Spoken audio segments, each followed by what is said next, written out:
Alrighty. Pardon the disruptor mess on the right. I mean, it looks like a cloaking device engaged on my desk. And it just, things look so sketchy over here. And maybe it's a function of lighting. But yeah, it is what it is. So anyway, and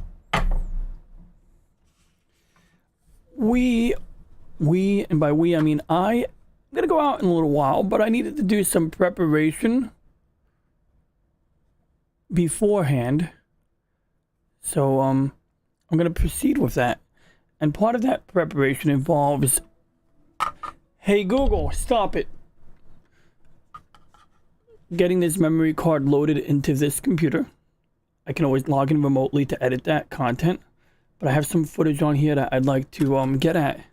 So this is a micro SD card, and this computer currently doesn't have a SD card slot hooked up. I do have one in the front, but it's not hooked up because of the intricacies of what USB ports are available and what ports are not available. But anyway, this thing here is what I use on my Steam Deck when I want to hook it up to a TV. I have two devices similar to this. This one, manufactured by Anker, is really cool because it has a micro SD card slot on it, as well as a regular SD card. You know, you got your power delivery, you have your HDMI output, so you can plug your charger into this, plug your monitor or TV in over here, plug any USB devices you want into it. But basically, this is allows you to take a device that has a USB-C output, and it serves as an HDMI adapter as well as a general media hub. So we're going to plug that into my USB Type-C port, assuming the port isn't being used by my microphone. Ow.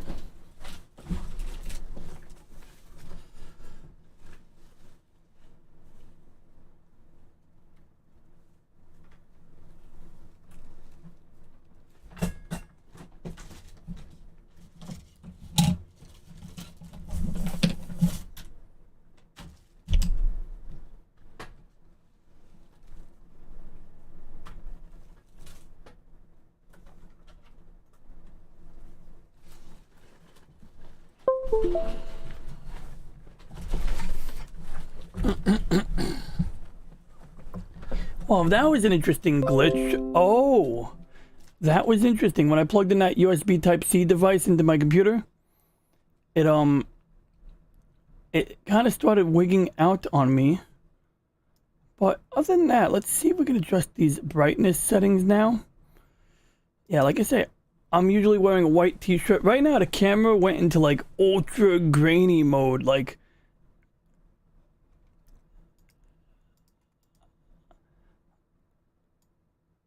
let's go into manual mode. Of course, whatever's on my screen is causing some interesting, activity. So basically, oh, my lights aren't on. That would explain everything.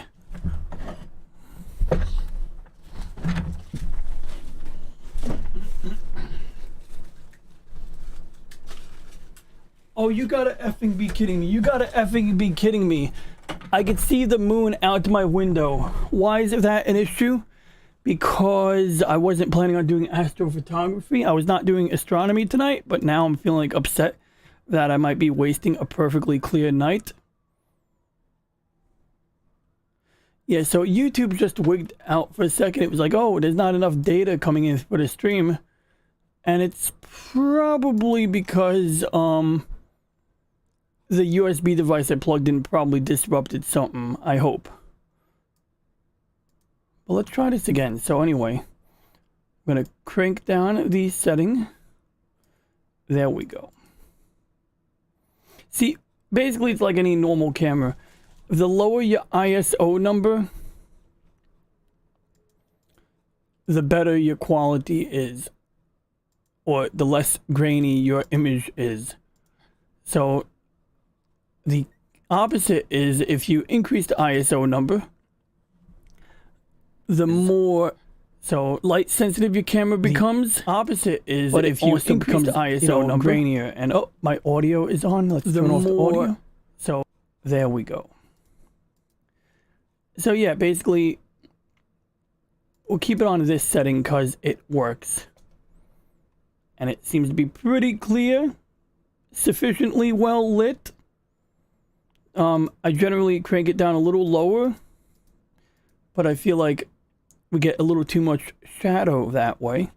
So we'll leave the setting like that. But anyway, why am I here?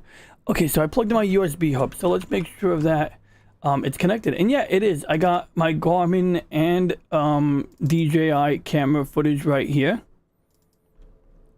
So everything from today. And I have stuff going back to December. But, well, this is Cinco de Mayo. So we're going to copy the Cinco de Mayo stuff first. And if I need any other video footage, well, we'll copy it later. So let's see here. We're going to go to my...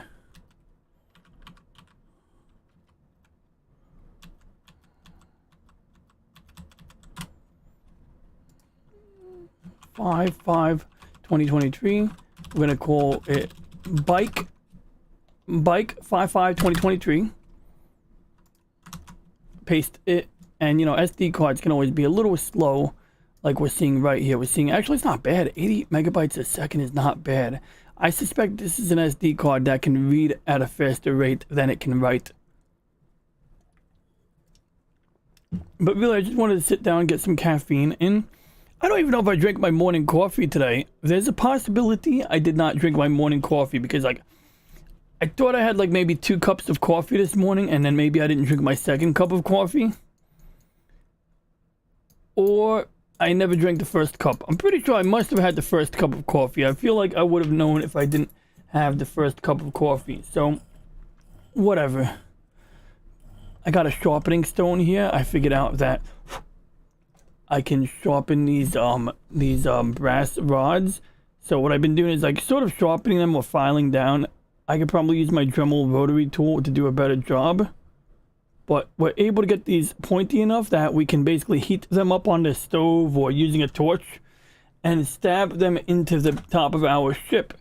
So this, of course, is the one I still have to put another coat of paint on this one here. And I sanded down some of the paint so that I can redo the coat to get like an even coat of paint. This is the next size up. And we have these little areas where we can heat up the brass rod and shove it into the hull of the ship to create various antennae, stuff like that. Now, this ship, I recently figured out how to print it from the middle up. So basically, instead we're printing it where my 2 fingers are, like that. But right now, it's being printed like this. I cut the bottom off and I'm printing everything from this part upwards like this. And I'm printing it considerably larger than what we normally do. So if we go back to my desktop and we switch to the video, we can see this is what the printer is working on right now. And well, I mounted a camera to the gantry, or I mounted a camera to the x-axis, so it literally goes up with the z-axis. It goes up and down with the z-axis. Obviously during a print it's only ever going to go up, you know, 1 layer at a time. Right now, you know, it's just kind of doing some like infill pattern. It's going in a zigzag basically, or side to side. But you could see this little curve here is basically this same shape. So this shape right here, you could see this shape of the hull over here. And you can see some of this scraggly stuff is basically just support material that we could rip right off, and it doesn't seem to leave any marks when you do, so that's good. The larger you print this, the more smooth a lot of these details come out. And also I did readjust, I did calibrate the printer, I did make some adjustments before running the print. But this is just a bigger, badder version of this. So I think this one's like that wide instead of this wide, or this tall, and now it's like this tall. It's like that. So you have like where my fingers start and end, it's something like that large. So this thing is going to go like, just this back part here is going to be like that tall. And then we're not even talking about the missing half down here. And so we're going to print that up, and then we're going to do the front of the ship at the same scale. And we're going to have a really large one. I don't think I'm going to make it any larger than this. If it's successful, then I'm going to be happy with this size, I think. But maybe we could print it larger. I don't know. Maybe I'll print other things and I'll revisit this model in the future when I've refined some of my configuration. Oh, where are my manners? Yeah, so as I was saying, make some adjustments, refine my configuration on other prints, and then revisit this print when things are tweaked further along. But in any case, I'm glad I have that camera mounted to the x-axis now, so that I can watch it, or it's mounted to the z-axis, so I can watch it, you know, from the side. If the camera is a little lower, so I can look at the nozzle from the side, that might be nice. But what's interesting is when I zoom into this on my phone, I can sometimes see the gap between the nozzle and the workpiece. And so that's actually pretty cool. It's mostly in focus, but that I don't have like perfect granular control over the focus, but it's basically all of the parts I want to see in focus are in focus, so I'm a happy camper there. And this is one of the larger things I've ever printed on this particular printer. The support material may be wasting a lot of material, but I do like having some infill pattern on the inside of these tree supports, because it does help. It does help with the you know, the end result. Because I have tree supports that don't have any infill material on them at all, and they do come out fine. They do, you know, like here's the tree support here that is completely hollow. You can see right here it's completely hollow. You can see the waffle pattern from when it was supporting some of the overhangs on the ship. And this one came out fine. Like this one's pretty solid. Doesn't have to be perfect, but when there's a printer malfunction or something goes wrong, the support will sometimes fail to print. And sometimes it's not mission critical, but because it's so brittle, when it fails, it can fail pretty badly.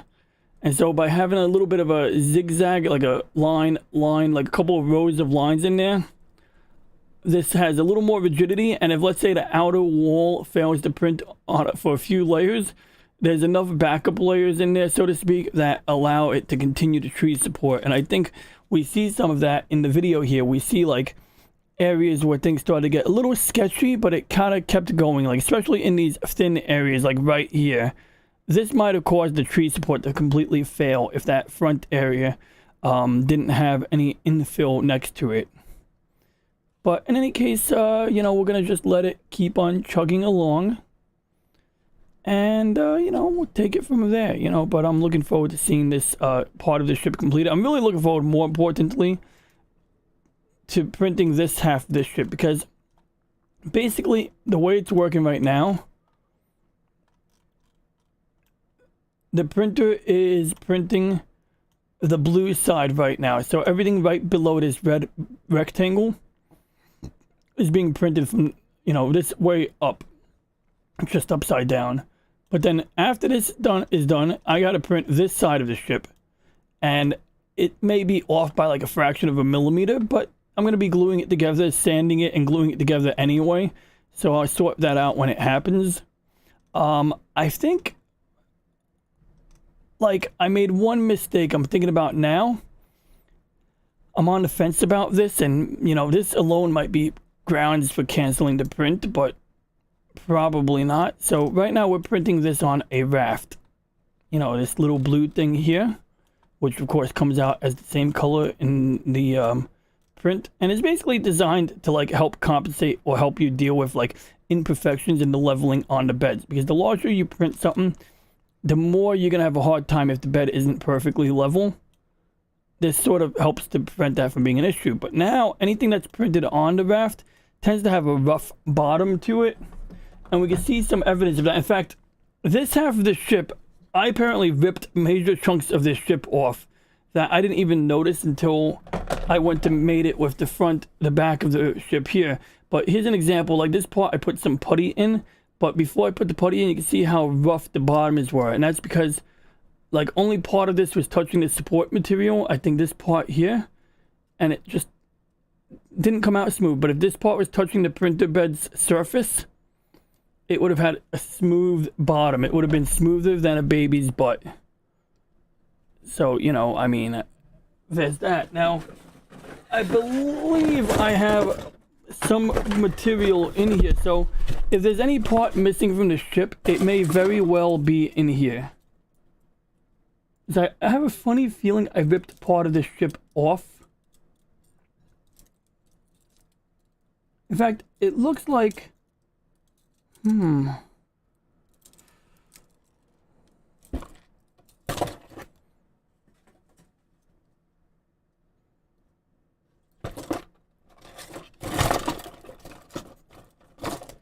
Unless I threw it out in a garbage pail, I could almost swear there's parts of the ship in some of these leftovers somewhere. It's not in this box, but I mean, I'm pretty damn certain that... In fact, here we go. I mean, this isn't the missing part, but just for reference, here's what the back of this part of the ship is supposed to look like. And here's what it looks like here. So, okay, actually, no, this is a good one. Wait, hold on. We got more. Okay, here's these two. You can see like they were standing up here, and you can see how the raft and the support material left rough edges. This one here has a perfectly flush back, so we're definitely missing. In fact, we're missing, holy cow, we're missing a lot. You can see how much is missing from this part of the ship. So I don't know if I had a printer malfunction or if I ripped it in half. I honestly don't remember what happened here. But obviously, this part is mostly non-viable at this point. And it's sad because the rest of it came out looking pretty decent. Like, I could just reprint the missing part, I guess.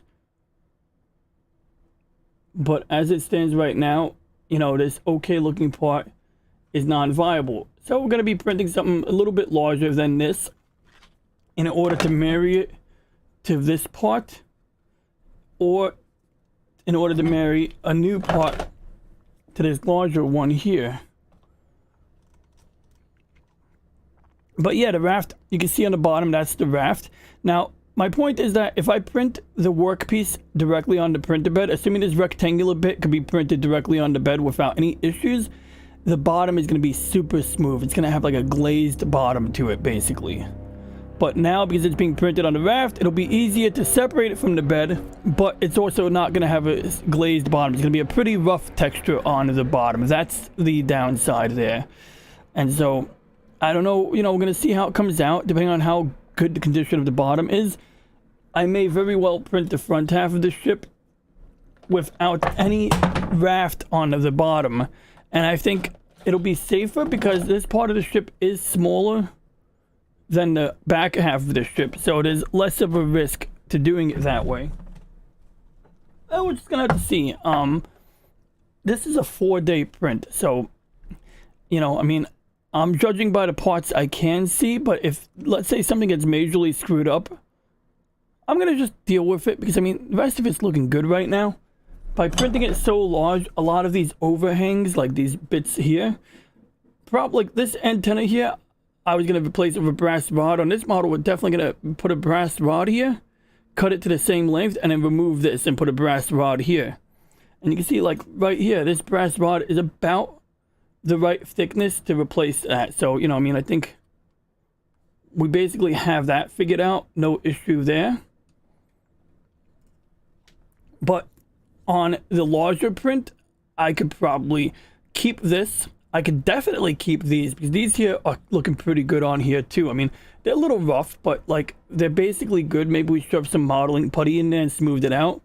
This area is my biggest challenge. This is actually the reason why we're printing it standing up from over here, because by printing it standing up from this side upwards, all of these parts here that came out all, you know, sketchy looking, especially on this side here, all of this stuff should come out looking much nicer. Now, on the downside, this part may not look so nice. I'm willing to take my risk, but this part may end up not looking as nice as it does right now. So there is a risk here. I'm hoping that the extra large size of the model will be the saving grace. Because, I mean, you know, I've done a model where I printed the engine facing down. You know, you get mixed results, but this is what we have going on now. One weird thing about this model on the whole is the amount of hollowness that exists in this model. Like, not so much hollowness, but there's a lot of gaps in the material. Hey, what's up, Floral from Under a Rock? I do make my own models, as a matter of fact. I have a ship right here. Ultimately, we're going to be doing battle damage on with a more messed up one. And I don't know how long you've been in the chat, Floral, but it's good to see you. Thanks for dropping in. I'll pop in a link in a little while just so people can check out your content. But yeah, so actually it's a great idea. Take the ship that's left over here. Maybe I might even reprint the missing part, make it battle damage. Or if I do a diorama, you know, we could have a battle damaged part here, you know. It's an option. So what you're looking at here, just for reference, this is a slightly larger piece for the front hull of the ship. As you saw, that's like basically what a gap is. Obviously this one's scaled up, but this ship has like a blue-green color to it, and it's got some like sharp details. I printed it standing up, so the middle it was standing up, the front it was standing up from the middle as well. You got the engines here. Usually 3D printers tend to struggle with the back more, or with any overhangs, so that's why I like to have it printing from the middle up. And as you said, drop it in resin, add some LEDs. So it's interesting you mentioned dropping it in resin. Now this one, I'm basically just gonna add another coat of paint to it. I'm gonna sand it. Well, I already sanded it, but I'm gonna add another coat of paint to it because I had some enamel paint that was like way too thick, and other areas where it was like, you know, thin. So I kind of roughed it up a little bit so I could redo the paint up here again, give it a nice smooth coat, maybe remove some of the roughnesses here. Give it one more smooth coat on there. And then I'm not going to get obsessive about it. After that, we're just going to shove brass rods like I did over here. Make sure they're the correct length. But the resin, it's interesting you mentioned that because, you know, of course, with 3D printing or PLA prints or any 3D printing on FDM printer, you get these horizontal lines, right? And so how do we deal with these? Well, you can't just sand them all off. I mean, I've certainly tried, and I've had varying levels of success, but they do sell a resin product that you're supposed to pour over the model, and it sort of, you know, creates a smooth skin. And I've thought about getting it for certain things, you know, but I'm worried that that resin would, you know, get rid of the details. So what I've been doing is priming it with Tamiya primer, and then either airbrushing it or hand brushing it with enamel paint. Acrylic isn't bad. It doesn't make any fumes, but enamel paint, you know, definitely gets a really interesting look.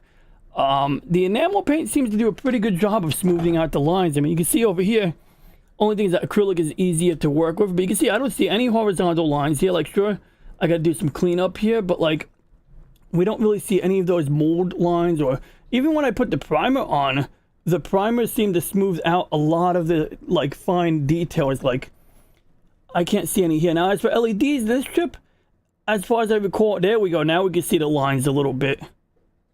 But I think with additional coats of enamel paint, those lines will prove harder and harder to see. I left these areas mostly unpainted so I can give them like a coat of matte gray paint on top of the primer. But LEDs, yeah, so we could maybe like, that's another reason why I'm printing the larger ship.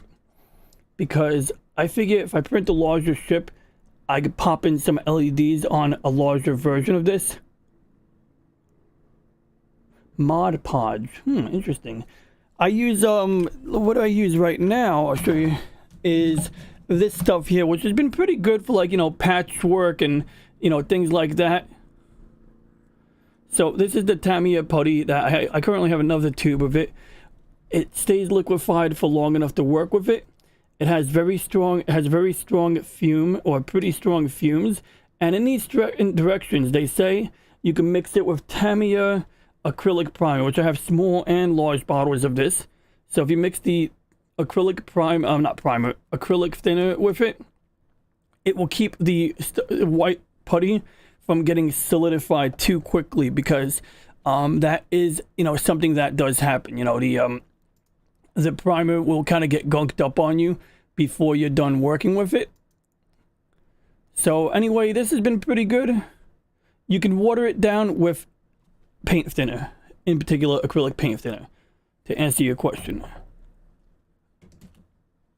So, you know, that's pretty much the plan, is tomorrow to add another coat of of a paint to that particular craft. And in the meantime, I just want to try something out here because it worked before. It worked before, but will it work now?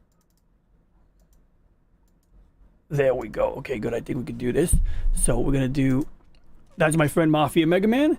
And, you know, I want to thank you for dropping by Floral from Under a Rock. I do recommend my friend Mafia Mega Man does check out Floral from Under a Rock. He does a very good puppet show. And I was on the tail end of his last Wednesday stream. So, you know, that could be fun, perhaps. I did some John Madden graphics. Oh, speaking of John Madden graphics, yo, Floral, if you're still here, you're going to love this shit here. Pardon my French. So, okay, I got a green screen here, right? So now let's see here. All I got to do is I can toggle on Photoshop in OBS. And then I grab my pen. And this is cool, yo. This is so cool. Wait, okay, how do I do? Yeah, there we go. All right, let's go and undo. And then we're going to switch to black and white. And then we're going to go to white. And then I'm going to go and, you know, just... I could do John Madden graphics. I got this idea from Punk Waddle. So anyway, yeah, so this is basically what I want to show you was this, that I could draw these now and I could do like, you know, arrows, and I got to play with this more and see if I can adjust the contrast or give it a black outline. But you see with the drawing tablet, we can get like light strokes, which don't always register under the chroma key, but I'm going to be exploring and playing with this. And I got this idea from Punk Waddle. He mentioned the idea while prepping for his Ice House show. And let me see, I'm trying to give myself a big chest, but this is just not looking right at all. Maybe this is armor, and I could be like a Borg. So if I could be like uh-oh, I turned on the eraser by accident. But you get the idea. So anyway,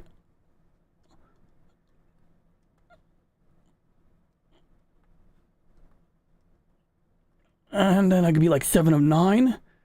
There we go. I got my little ocular implant because I'm 7 of 9.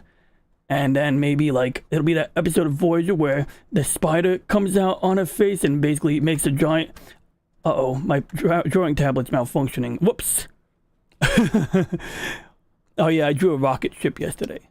So anyway, still exploring that, still experimenting with that. But anyway, Mr. Under a Rock, you have a wonderful night. And I want to thank you for dropping in. I want to thank you for dropping that like. Oh yeah, there's a lightning storm, I think. There we go. That's the scene from Star Wars where, you know, they have the transports going away towards the Star Destroyer. They shoot the ion cannon and electricity goes, and they're like, the first transport is away. Ah! Anyway, jokes aside, it's good to see you. Have a good night. And and also my friend Mafia Mega Man. I recommend checking out his content. There's a lot of gaming streams. And, you know, it's good to see you, Mafia Mega Man and Action Man. I did some Action Man content today myself on my bike. I got to edit that and upload it. I'm not making a computer right now, Mafia Mega Man. What I was making was a, whatchamacallit, let's get rid of that, was a ship. So what you're seeing right here, Maze, Marvel, Mario, Metroid, and Mafia Mega Man, is a ship from Legend of the Galactic Heroes. And it comes in 2 sizes. Whoops. Let's get rid of that whiteboard. This is the largest size, half of a ship. And this is a partially painted model with a cloaking device. Well, it's kind of a greenish color. That's why I got to hold it up like that. Whoops. And, you know, it's a pretty cool ship. This is Flagship Hyperion from Legend of the Galactic Heroes. And it just, you know, I don't even know if the ship has proper shields on it, but I thought it's such a cool ship. It has a lot of antennas on it that I gotta trim and reattach and, you know, make them straight. I'm gonna build some kind of stand for the next one, especially, I'll build a stand for this one, but for the next largest one, might create a hole in the bottom so I could put it on a post. But that's what we're looking at over here. So yeah, you know, oh yeah, I can't put the super chats on the screen like that. I could put them on that screen. Whatever, I'm going to be ending the stream anyway, but I want to thank you both for dropping in, my good friends.